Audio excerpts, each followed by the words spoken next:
Today we talk about. Wait, is there a spot on my camera that's. Looks like there's a blind spot. Today we talk about. Here, wait, I gotta do it like this. This is tradition. Oh, I sew it like I have long hair still. It's growing back out a little bit though. Oh, there's my bookmark. I'm not done. I got like 25 pages left. And the pages on this, they count down. So it actually gets. Shit, can I show it without? I don't know. But it shows. I'm too lazy to flip it around the other way. It shows the pages like it's a countdown. Which is cool. But. Survivor by Chuck Palahniuk.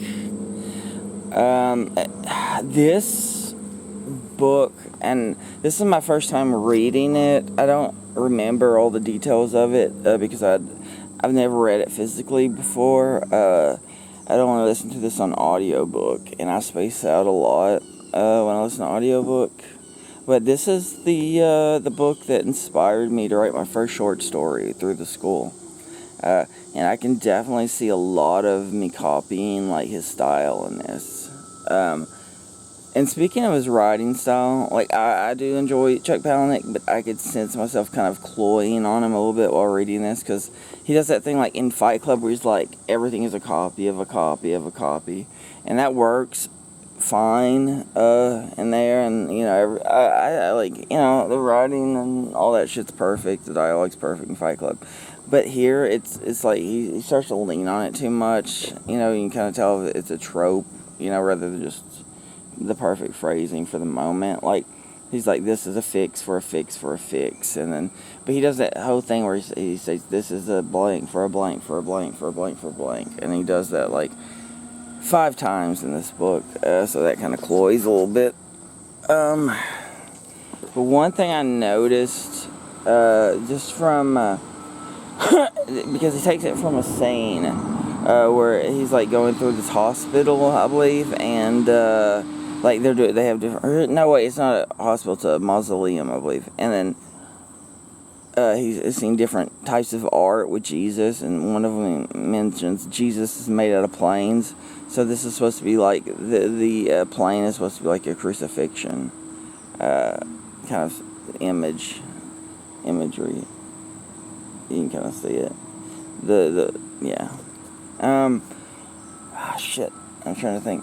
Should I even talk about the characters? Oh, there's a great, there's a few good quotes in here. One of them is, you can't conceive of a virtue, or people can't conceive of a virtue in someone else that they can't conceive in themselves. And it sounds almost like a La Rochefoucauld, if I'm saying his name right, La Rochefoucauld quote, because I don't know, just his style, the way he would.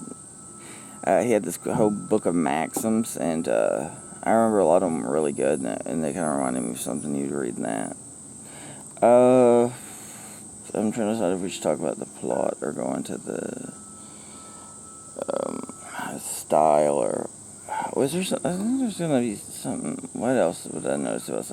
I don't know. There's certain little tropes. I'm trying to think how you explain it though, where it's almost like, fuck. Who is that? The writer who's known for his walk and talk sayings. The guy that wrote. My point in being not that he's like him, but it's almost like some of the writing is stylized, like the dialogue is stylized to where like the characters aren't real, they're like talking past each other, you know, or because it'll be like, I saw this, and then he'll keep looking at the wall or something, like he sees this glory hole and he's reading messages, and like he's reading those as people are like talking to him, and you know, it's supposed to be symbolic, or you know, but it's just interesting how that goes on for a while, and at times I get kind of sick of that, I guess, just because I've read all of Chuck Palahniuk's books, and it's like, you just, I guess sometimes people's styles start to get on your nerves depending on your mood. But I feel like it's just a mood thing, you know. It could be like, if you read this in a different mood, you'd love it. But I mean, I've had that. Geez, sorry, there's like loud housework going on. My one watcher, actually, I don't even. Now nobody even tells me they watch anymore, so I don't even know if they watch these anymore. Alright, we'll talk about the plot. So, this is flight 2039, right? I believe is the flight. And, oh yeah, there's what? The main character's name is Tender Branson. He has his brother Adam Branson. He'll come into play eventually. Spoiler! There's, her real name's Gwen, but she goes by Tender Hollis. Is that right? Tender Hollis? No, Fertility. His name's there. Fertility Hollis. So it's almost like their names all have like fun. He Tender, she Fertilities. Don't matter. But Fertility, she has this ability to predict disasters. Here's what I do find very interesting about this is this book was written in 1999, so this is right when Fight Club was being made into a movie. I heard, I don't know how true it is, but I heard, right after Fight Club, which was 99, they were starting to work on a movie version of this, and for whatever reason, it didn't get made. If you think about the time of things that were going around, it's pretty obvious, because I'm implying 9/11. So, like I said, I don't know if it actually was being made. That's what I heard. But it's interesting just that the character was known for predicting disasters, and it opens with an airplane crash. Or, like, they're setting up an airplane crash. No one, like, he doesn't kill anybody on it, and I don't remember where he crashes. I think he starts, like, aiming to crash into a bare field. But it's just really interesting that setup to where she predicts disasters, opens with a setup. The whole thing is like, what do they call it? Like it's like the main narration point, and it's a wraparound story. It's wrapped around that there's going to be a plane crash, and then allegedly the movie gets canceled because of 9/11. So that's kind of interesting, and especially just lately, I've been really interested in stuff like plane crashes too.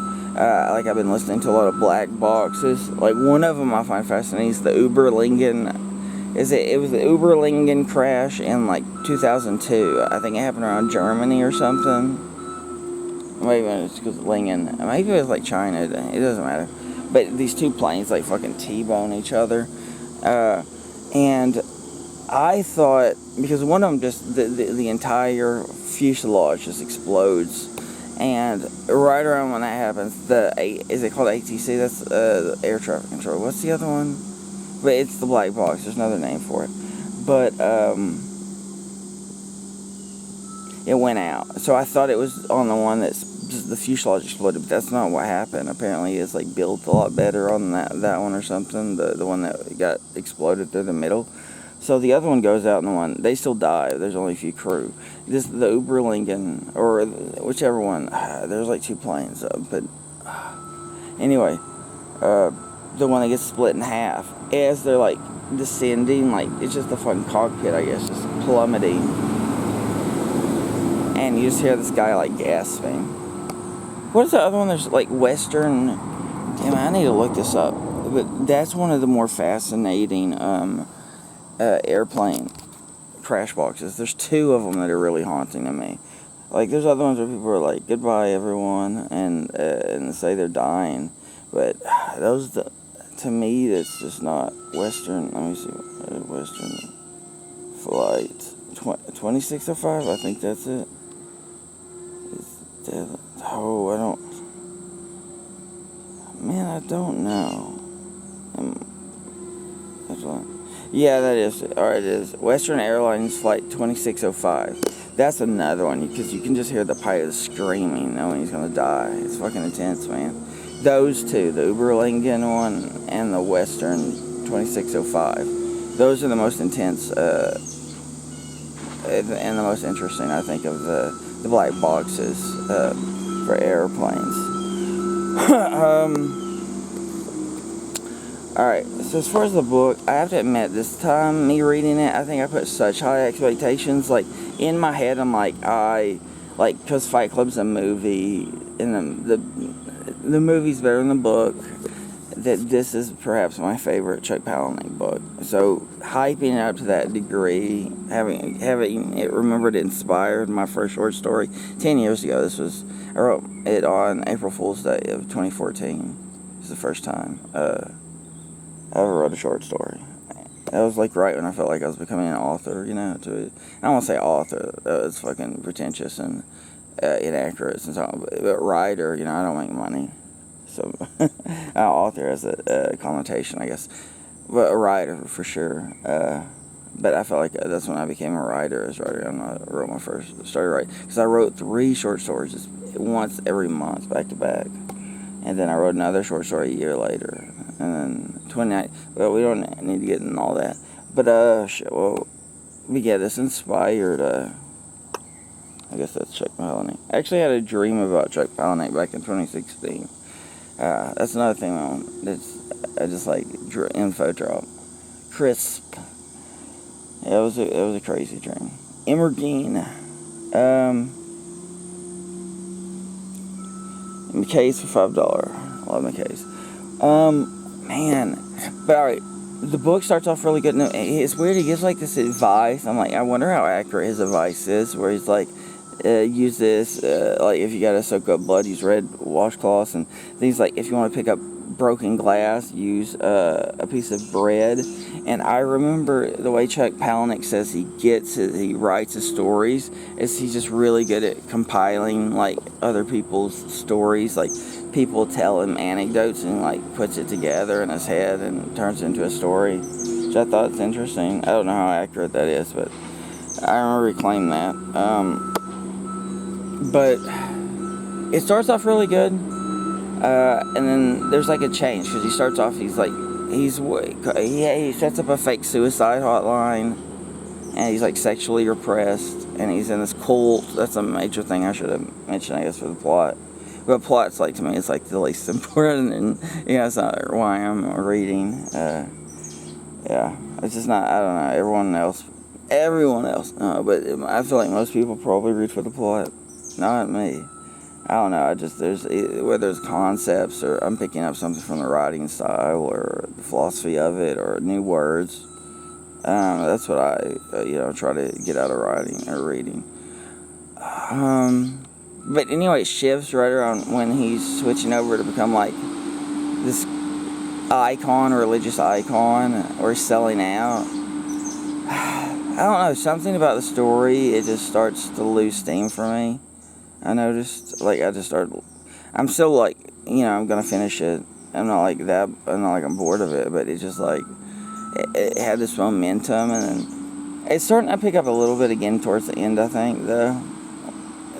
Some interesting little turnarounds, where he's like, I think, I don't remember, I have a few sections I'm gonna show off, for the text, but he's like, oh, he's got attention, what is it, like, he wants attention, and not like, they don't call him like an attention whore, but they're like, he's so used to having all this attention that's being withdrawn from him. And he's like, I need a health smoothie, I need a tonic, and I need a fucking manicure, or whatever. Yeah, I don't know. I don't know what to, like, I don't necessarily care about, like, numerical ratings, but I might go with 8. If I was in a better mood, probably 9 out of 10. I don't know, I'm leaning towards 8 out of 10 maybe for a book. Even that, it feels kind of high though, just the way I feel. 7 out of 10, it don't matter. I still like it, but I think I just hyped myself too much. If I hadn't hyped myself too much, I'd probably read it, or feel like I enjoyed it more. I'm not going to quite sign off because I'm going to switch to reading old sections. God, let me see if I have any other notes about the book before we do that, though. What did I talk about? So one other thing is he has goldfish, and he's like, the only thing I learned from keeping like a goldfish is that everything you love will die. And he says, this is my 400, I don't remember the exact number, it might be 461. He's like, it's my 461st goldfish that I need to keep alive. I need to focus on. Anyway, yeah, I'm going to sign off, and then I'm going to switch to quotes from the book. Call me a sexual predator, but when I think of predators, I think of lions, tigers, big cats, sharks. This isn't so much a predator versus prey relationship. This isn't a scavenger, a vulture, or a laughing hyena versus a carcass. This isn't a parasite versus a host, or all miserable together. It's the opposite of a victimless crime. Boy. Wait, go right to the next paragraph. Should have shifted over. To calm this girl. Wait, is that where I started? Let's start up here. I don't know. My goldfish and me both. Oh, you see this? We were both swimming in one place. The cutlet dug it. Motherfucker. Oh, that's the manager right back. The cutlet looks dug out of a cat box. To calm this girl down, to get her to listen, I tell her a story about my fish. Here we go. This is fish number 641. I got it right. In a lifetime of a goldfish. My parents bought me. My nose itched. Bought me the first one to teach me about loving and caring for another living, breathing creature of God. 640 fish later, the only thing I know is everything you love will die.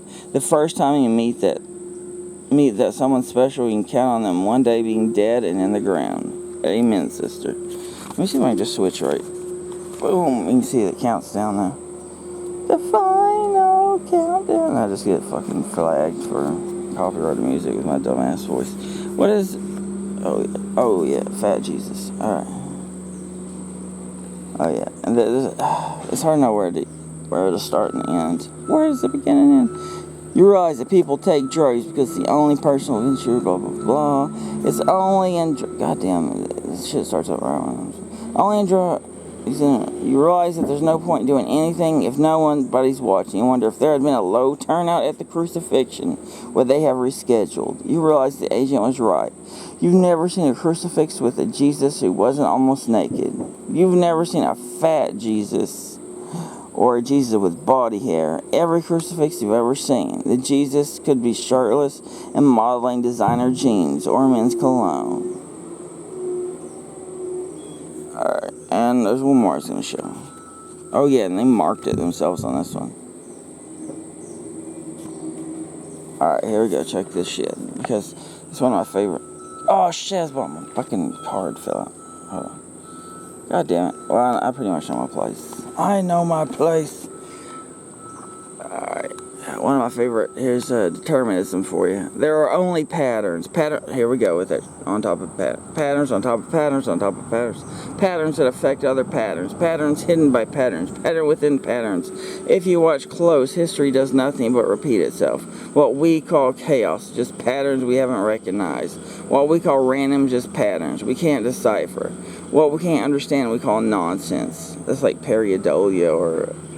what is it called? Pareidolia and apophenia. Yeah, apophenia. What we can't read, we call gibberish. There is no free will. There are no variables. There is only the inevitable. Fertility says, you don't have a choice. The bad news is we don't have control. The good news is you can't make any mistakes. Yeah. Alright, so anyway, now that I've lost my place, I'll get it back though. Signing out. 2 out of 10 you tried. No, it's I'll go 8 out of 10 because I'm feeling generous today. I don't know, I've already signed up a bunch of times.